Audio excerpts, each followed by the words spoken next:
Alors, à la troisième place, on a choisi une série de Fabien Biazot qui concerne le drame au Japon à la suite de la vague qui a submergé la centrale de Fukushima.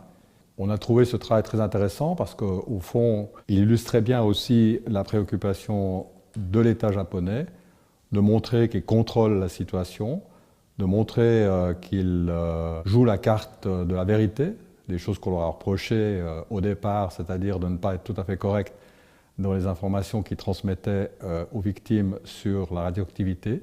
Et en plaçant ces bornes dans différents endroits autour de la centrale, sur ce terrain encore certainement irradié, ils veulent donner la preuve au public qu'ils jouent la carte de la sincérité. Auf den zweiten Platz haben wir Silvan Müller ausgewählt mit einer Porträtserie. Die ist ein Teil seines Projekts Das kulinarische Erbe der Alpen.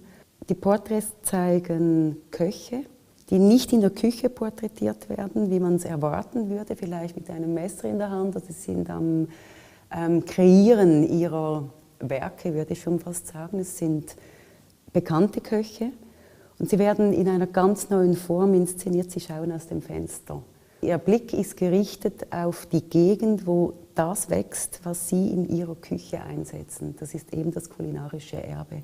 Die Poesie ist auch sehr stark vertreten in diesen Bildern.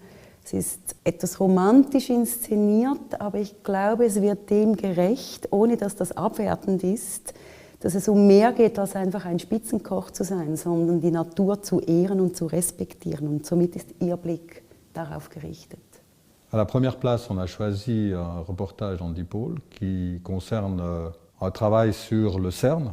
Et ce travail est fantastique parce qu'au fond, il nous fait découvrir cet endroit d'une manière totalement différente, d'une manière très surprenante. On a vu énormément de travaux qui ont été réalisés au CERN par des photographes qui nous ont toujours montré la technique du CERN, absolument fabuleuse. Nous a montré des réalisations fabuleuses, des résultats obtenus par le CERN et ses collaborateurs fabuleuses, mais on n'a jamais vu vraiment les gens au travail, des gens qui, au fond, sont tellement concentrés sur leur travail, sur leur recherche, qu'ils ne s'intéressent pas beaucoup à leur environnement personnel.